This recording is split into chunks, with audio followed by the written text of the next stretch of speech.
That's why I call it. This is why a lot of people have to, when one relationship fails, they got to start all over again. Yeah, it is true.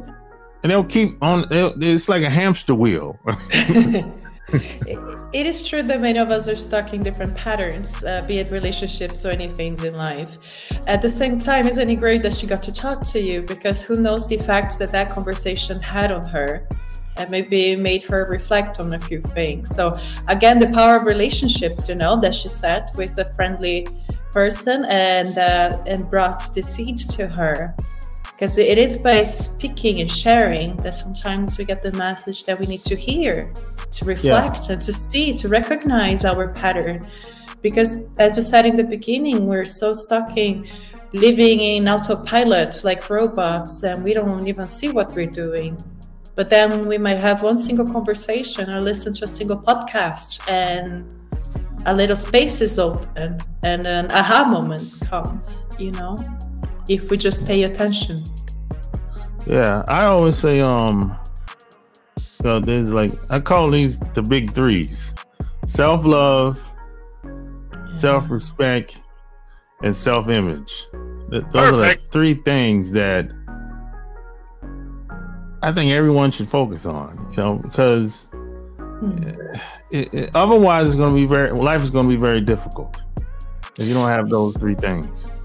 Yeah, and I highlight here self-love. I mean, self-love is the foundation of anything in life. The only reason why we strive for personal growth, for personal development, for spiritual development, but anything that is aspiring to live better lives come from a place of loving ourselves, because we know there's more to us, and we would never hold ourselves back and shut ourselves down out of self-love, you know? So self-love brings us incredible amount of strength to keep going no matter what, because we believe and trust ourselves. Yeah. Yeah, it's powerful. Yeah. And now a lot of people are, I think this is my opinion, I could be wrong about this. A lot of people are kind of afraid to I guess focus on themselves, to try to become the best they can be, because they're afraid that they're gonna be by themselves. Really? I think a lot of people, I could be wrong about this, but just based on my experience, at one point, you know, I had a lot of people around me. I had a lot of friends, associates, and whatever. You know, when things are going good, everyone's around. You know, but when things aren't going so good, everyone is like, you know, I'll talk to you later. You know, I'll see you. You know, see you soon or whatever. And I got to a point where I was secluded. There weren't too many people around. And once I, you know, I got better. You know, once I got better, everything got better. But I noticed that I don't have a lot of people around like that. It's not crowded, you know. And a lot of people are afraid that, hey, I maybe I'm going to lose some friends from high school or college, or, you know, a lot of people are afraid that it won't. Because, you know, a lot of people say it's not a lot of people. It's not crowded at the top. Does it have to be crowded though? Because I mean, if we're also better friends to ourselves and enjoy our companies better, isn't it nicer to be our own as well? Yeah, that's why I always say. But a lot of people, I think they want the crowd.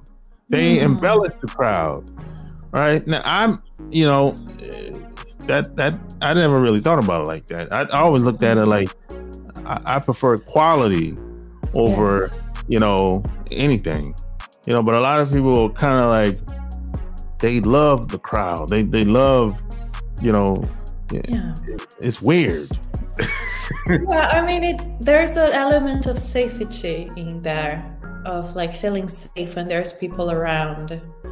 And this is one of the most like raw based human issues of not feeling safe. And the reason why many of us don't have self-love is because truly we don't feel safe in ourselves. And this is one of the first things that we need to heal on this journey of feeling that we can take care of ourselves. You know, it's all of us have problems in our childhood and things that we can point out to mom and daddy.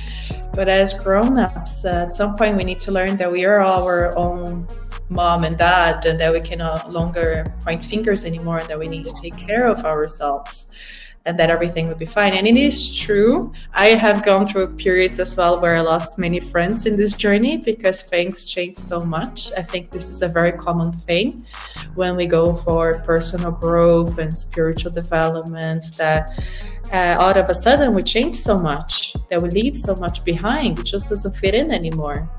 And it goes both sides. Like, we see that there were people that were around us that are not good for us, and some people think that we're not that fun anymore and also leave us. You know, it goes both directions. Yeah, that's been my experience too. You know, some people, we still talk, but we don't see each other very often, and you know, they pick up on that. Okay, he's doing his thing or whatever. You know. Yeah. And then you have some people, you know, they didn't say it in my face, but they'll say, "Oh, he's weird, man. He's doing videos online and talking about this and that, and he's writing books or whatever. He's weird, man." You know, some people think that's weird, you know, because everybody's not doing it. That's why they think it's weird for the most part. Isn't it great that we live in a universe, on a planet with 8 billion people, where everybody gets to do different things? It's like, it's so boring if we all did the same thing. But people are kind of, you know, some people will say, a lot of people have the herd mentality or the group mentality that, you know, if you're like an outsider, if you're not down with us, you know, or whatever. I just never, well, first, I wasn't raised like that. You know, my parents pretty much it told us that, you know, you can try different things. And if you like it, you know, we'll support it as long as it's not nothing negative. You know, that's how I was raised. I wasn't like raised to kind of like follow people. My dad used to always say, sometimes you have to think for yourself. Use your own mind. You know, just because you see somebody else doing something, that doesn't mean you should do it. That don't mean you should try it. You know, so a lot of this has to do with how it starts, how we were raised as kids growing up. Yeah, and well, when we talk about love and coming from a loving home, a loving home is also a home where there is not much fear. You know. Because the opposite of love is actually fear. And when we are so easily scared of the different, of the new, when we're so easily worried about everything in life, stressed, restlessness, all of those things are coming from a place of fear, of not feeling safe.